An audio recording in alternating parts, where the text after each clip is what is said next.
हमारे साथ जुड़े रहने के लिए हमारे YouTube चैनल को सब्सक्राइब करें, साथ ही बेल आइकन को दबाएं। नेटवर्क न्यूज की खबरें सबसे पहले देखने के लिए। नमस्कार, नेटवर्क न्यूज में आप सभी का स्वागत है। मैं हूं आपके साथ सपना दुबे।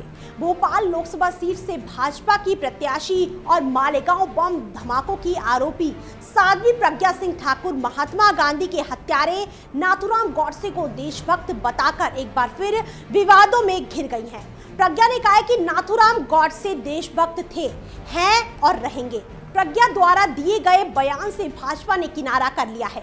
वहीं विवाद बढ़ता देख साध्वी प्रज्ञा सिंह ठाकुर ने अपना विवादित बयान वापस लेते हुए देश के लोगों से माफी मांग ली है। लेकिन भोपाल से भाजपा की उम्मीदवार प्रज्ञा ठाकुर के गॉडसे को देशभक्त बताने वाले बयान से राजनीतिक विवाद खड़ा हो गया है। तो आइए जनता से जानते हैं कि प्रज्ञा ठाकुर के इस बयान को लेकर आम जनता क्या सोचती है। प्रज्ञा ठाकुर नाथूराम गॉडसे को देशभक्त बताया, वो तो उनकी अगली अलग सोच है, लेकिन गांधी जी ने हमको क्या दिया है उनको इस बारे में सोचना चाहिए। और जब पूरा भारतवर्ष नाथूराम गॉडसे को देशभक्त नहीं करता तो उनको इस तरह नहीं करना चाहिए।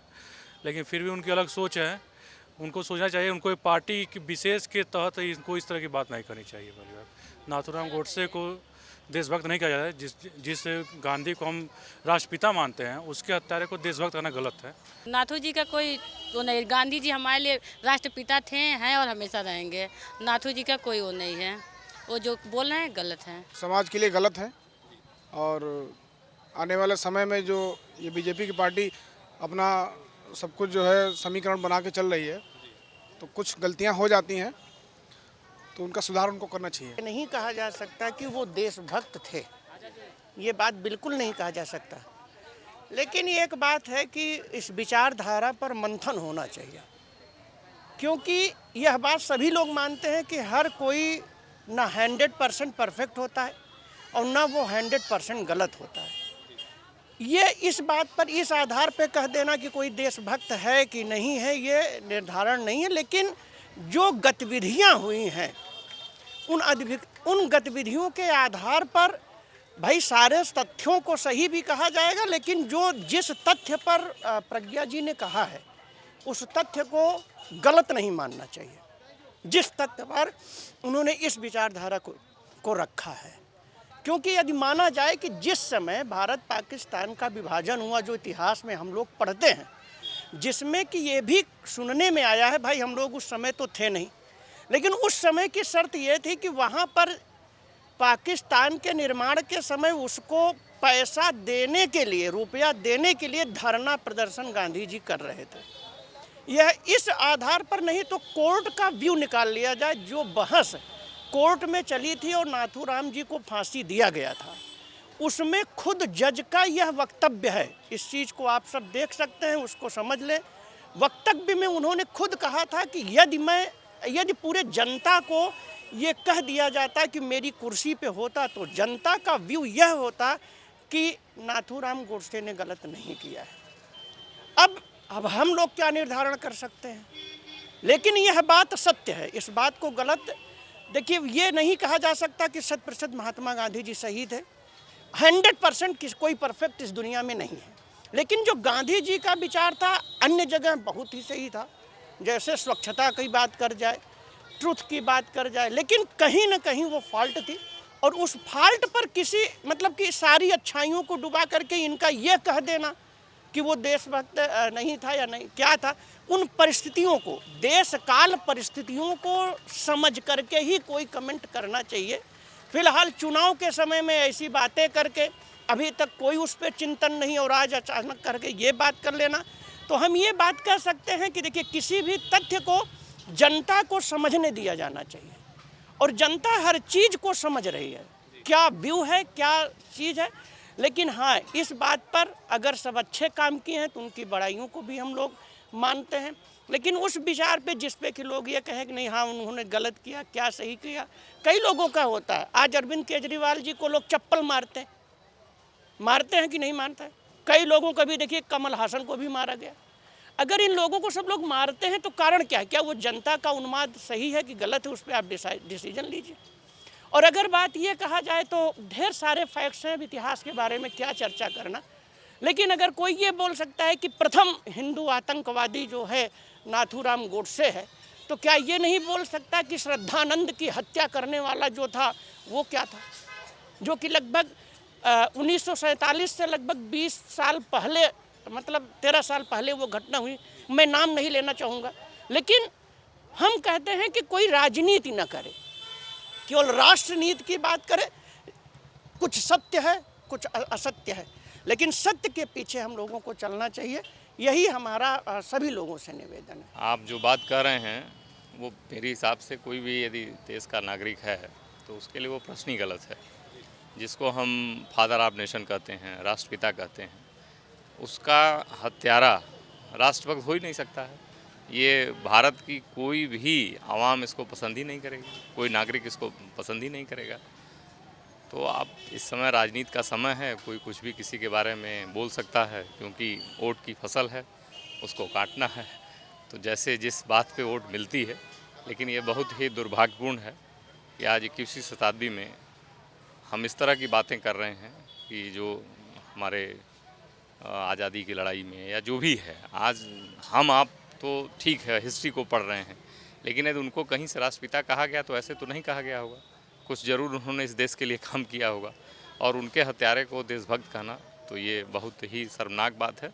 और पूरे देश क्या, ये बात जो उन्होंने बोली है वो इंटरनेशनल मीडिया के पास भी जा रही है, तो वहाँ से देश का मान सम्मान कहीं बढ़ नहीं रहा है। और जो उन्होंने अहिंसा की हमेशा बात की है, अहिंसा के वो पुजारी रहे हैं, तो उनके बारे में इस तरह की बात करना, यदि कहीं हम मानते हैं भारत देश में कि आत्माएं कहीं रहती हैं, तो उनकी भी आत्मा को बहुत ठेस पहुंची होगी, ऐसा मेरा मानना है। देशभक्त वो हो भी सकता, नहीं भी हो सकता, अब अपना अपना दृष्टिकोण है, लेकिन देशभक्त वो देश से लगाव था उसको। अब गलती में थे कि महापुरुष को मार दे, तो इस दृष्टिकोण से नहीं भी था, क्योंकि वो अज्ञानी की तरह काम किया उसने। उसको तो सही तरीके से अपना निर्णय लेना चाहिए था। भाई इस तरीके से थोड़ा किया जाता, उसका जो कोई विरोध का बदला लिया जाता है, तो सही तरीके से जो ज्ञानी व्यक्ति होता है उसको सही तरीके से ही उसका प्रतिकार करना चाहिए। उनको मार दिया ये तो अच्छा नहीं है, इसका तो कोई समर्थन नहीं, जो बुद्धिमान व्यक्ति होगा उसका समर्थन नहीं करेगा। तो नाथूराम गोडसे जो है, जो प्रज्ञा ठाकुर ने कहा है, तो देशभक्त उन्होंने कह दिया, तो देश के लिए ही तो उसने, उसकी समझ में वही देशभक्ति थी कि इन्होंने बंटवारा करवा दिया, ये करवा दिया। तो अपने अपने दृष्टिकोण की बात है, अब उसको दोनों तरीके से लोग इंटरप्रिटेशन करते हैं, लेकिन हम उसका समर्थन नहीं करते हैं कि महात्मा गांधी ने जिन्होंने, ब्रह्मा जी तो भगवान से भी, ब्रह्मा जी से भी गलती होती, अगर कोई थोड़ी गलती हो गई तो इसका मतलब थोड़े उसका मर्डर कर दिया जाए। नहीं, नाथूराम गोडसे को देशभक्त तो नहीं कहा जा सकता, लेकिन आजकल मैं देख रहा हूँ कि राजनीति में से नीति सब नैतिकता चली गई है, और एन केन प्रकारेण हमको राज करना है, तो लोग अपनी सीमा को क्रॉस कर जा रहे हैं। तो ये अतिवादिता है। अब तो इन लोगों का जो ये पॉलिटिक्स है, ये प्लेटफार्म पर जो झगड़ा चल रहा है, ये नहीं जो सोचते हैं कि पब्लिक देख रही है, देश देख रहा है और दूसरे देश देख रहे हैं, हमको उस तरीके से उसकी मर्यादा को रखना चाहिए। तो ये लोग स्वयं को भूल गए हैं। और सबसे बड़ी चीज़ बताऊँ आपसे, इस समय की जो खेप है नेताओं की आने वाली, या तो पीढ़ी दर पीढ़ी लोग आ रहे हैं, और नहीं तो जो कुछ भी नहीं बन पा रहा है, अपने पिता की विरासत या और तरीके से जो किसी काम के देश के लिए नहीं है, वो कहता है नेता बन जाएगा। तो ये बड़ी दिक्कत है। और उससे भी अलावा जो बताऊं, थोड़ा सा कि इसी से जुड़ा प्रश्न है, मैं अलग नहीं जा रहा हूं, कि जो उससे भी नीचे स्कूल का मुंह नहीं देखा है, कुछ भी नहीं जानता है, वो आध्यात्मिक गुरु बन जाता है। इसीलिए आजकल देखिए अध्यात्म के क्षेत्र में जो लोग हैं आजकल जेलों में हैं। क्यों? कि भूखे नंगे प्यासे आते हैं, इंद्रियां तृप्त रहती नहीं हैं, तो साधु बन जाते हैं सज्जन। जब सब कुछ मक्खन मलाई मिलने लगता है, पैसा आता है, तो सब उनकी इंद्रियां जाग उठती हैं, फिर भोग में चले जाते हैं।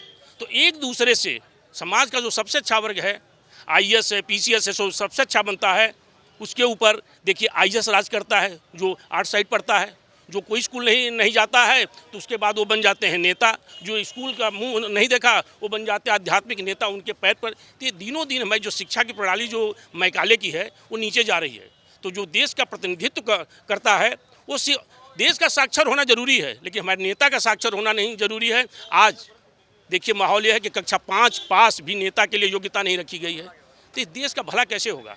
यही सबसे बड़ी चीज़ है। सबसे बड़ी प्रॉब्लम यहाँ की पॉपुलेशन है।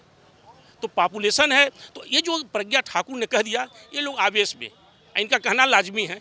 क्योंकि बता दूं आपसे कि ये जेल में रही हैं, जितना यातना सही है जो कुछ है, तो हमारे आवेश कैसे निकलेंगे इसको रोका नहीं जा सकता। वो भी समझ रही होंगी मैंने बहुत ज़्यादा सही नहीं कहा, अब तो और समझ रही होंगी जब मोदी जी ने कहा है कि नहीं इसके ऊपर एक्शन लिया जाएगा। लेकिन जो ये शब्द ये निकल जाते हैं, ये बाण निकल जाता है, तर्कस में वापस नहीं आता है, तो इसकी सीमा को तो बहुत लोग बहुत क्रॉस कर रहे हैं। अब आपको बता दूं, अब राजीव गांधी जी कहते हैं कि प्रधानमंत्री चोर है, विदेश तक में जाएगा, अपने नेता को, देश को, कितनी इसकी छवि धूमिल होती है। कहते हैं कि हमारे पिताजी को कह दिया, सम्मान नहीं दिया, शहीद थे। तो क्या शहीद का सम्मान होता है? जो आदमी जीता जागता इस देश का प्रधानमंत्री, उसका सम्मान नहीं होता? उसको हम कुछ भी गाली दे सकते हैं। ट्रम्प भी सुन रहे होंगे, विदेश के लोग सुन रहे, हमारे देश की इसे क्या होगा। दूसरी चीज़ कहते हैं कि बपौती हमारी वो है, हमारे नेहरू, इंदिरा, जब तक उसमें योग्यता थी वो राज की है, उनको तो कोई नहीं हटा पाया, न अटल जी हटा पाए न कोई। लेकिन अब उस बता दूं, ये कहना बहुत ज़्यादा होगा, मैं कहूँगा तो आप भी कहेंगे सीमा क्रॉस कर रहे हैं। लेकिन ये बताऊँगा कि कांग्रेस का गोबर बचा हुआ इस समय, बताऊँगा आपसे कुछ है। राहुल जी अगर इस देश के प्रधानमंत्री बन सकते हैं, इस देश का बच्चा प्रधानमंत्री बनने लायक है, मैं ये नहीं कह रहा हूँ। तो ये जो चीज़ है, इस चीज़ को समझनी चाहिए, सबको अपनी लिमिटेशन में रहना चाहिए। राहुल जी अच्छे हैं, ठीक है। अब आप देखिए मोदी जी के पीछे सब लोग पड़े हैं, आपस में सब लोग लड़ेंगे पूरा। जैसे चोर जब चोरी करता है सब, किसी घर में तो सब एक रहते हैं, लेकिन जब बांटने की बारी आती है तो सब मारकाट हो जाती है, सब अलग हो जाते हैं। यही स्थिति है मोदी के खिलाफ। मैं मोदी को पूरा क्लीन चिट नहीं दे रहा हूँ, बहुत चीज़ कमियाँ होती हैं। कहते हैं कि 50 साल का इतिहास देख रहे हैं, 5 साल का अपना नहीं देख रहे हैं। अरे देख रहे हैं, क्यों नहीं देख रहे हैं? देख तो रही हैं। नहीं, 50 साल में अब इतना नहीं कर पाए, हमसे 5 साल में उससे 10 गुना चाह रहे हैं, और 10 गुना शासन आप किए हैं। ये बड़ी चीज़ें हैं। तो कहने का मतलब है कि इसमें पॉलिटिक्स में इस समय मौसम में सब लोग अपनी नैतिकता भूल चुके हैं। लेकिन हम ये नहीं कहेंगे कि सब लोग नैतिकता चुके हैं। कोई दूध का खोया बना रहा है, कोई भैंस का ही बनाने पर तुला है, कोई इतना नीचे जा रहा है, कोई इतना नीचे चला जा रहा है। तो कांग्रेस में वो दम नहीं है। अब प्रियंका जी इतना लेट आई हैं, अभी भी प्रियंका जी को नहीं बनने दे रहे हैं। वो जाने की वाड्रा की ओर पॉलिटिक्स चली जाएगी। शायद प्रियंका जी आती, मैं मानता हूँ, जो अच्छी बात वो कही जाएगी। वो थोड़ा शालीन है, कह सकती हैं, चला सकती, हो सकता है कांग्रेस में ही लोग चाहते हो कि प्रियंका बन जाए, लेकिन नहीं। कुल दीपक होता है पुत्र, वही पुरुष प्रधान समाज, महिलाओं के हम कुल तुष्टिकरण के तहत चीज़ें कहते हैं, देना नहीं चाहते। प्रियंका जी को बनाना चाहिए प्रधानमंत्री, मैं तो कह रहा हूँ कि 50 सीटें बढ़ जाएंगी, बनाए। तो मेरे कहने मतलब नैतिकता सब लोग भूल चुके हैं। मैं किसी को क्लीन चिट नहीं दे रहा हूँ, लेकिन होता क्या, जब किसी को बहन की गाली दे रहे, कोई जरूरी नहीं को बहन की देगा, प्रतिक्रिया हो सकता है माँ की गाली दे दे। तो ये मेरा कहने का मतलब है कि प्रज्ञा जी ने कहा मैं उसको क्लीन चिट नहीं दे रहा हूँ, लेकिन प्रज्ञा जी ही नहीं। अब आप देखिए आतंकवादी यहाँ क्यों है कि जहाँ भी आतंकवादी पकड़े जा रहे हैं, मैं ये नहीं कह रहा हूँ कि मुस्लिम का विरोधी, सब बहुत लोग हैं, लेकिन मुस्लिम ही क्यों होते हैं? तो चक्कर यह है कि एक पाकिस्तान चाहिए और हिंदुस्तान में भी एक पाकिस्तान चाहिए, तो ये तो बड़ी दिक्कत की चीज़ है। तो आपने सुना जहां कुछ लोगों ने कहा कि साध्वी प्रज्ञा का ये व्यक्तिगत बयान है, वहीं कुछ लोगों ने ये भी कहा है कि नाथूराम गॉडसे को लेकर समय समय पर विवाद होता रहता है, इसलिए इस पर विचार करना बहुत आवश्यक है। ऐसी राजनीति पर लोगों का कहना है कि जैसे नौकरियों के लिए योग्यता का मापदंड जरूरी है, वैसे ही मापदंड राजनीति में भी होना चाहिए। फिलहाल इतना ही, बाकी देश और दुनिया की बड़ी खबरों के लिए देखते रहिए हमारे चैनल नेटिक न्यूज़ को। साथ ही खबरों की ताज़ा अपडेट के लिए हमारे चैनल नेटिक न्यूज़ को सब्सक्राइब करना ना भूलें। आप देख रहे हैं नेटिक न्यूज़, साहस सच कहने का।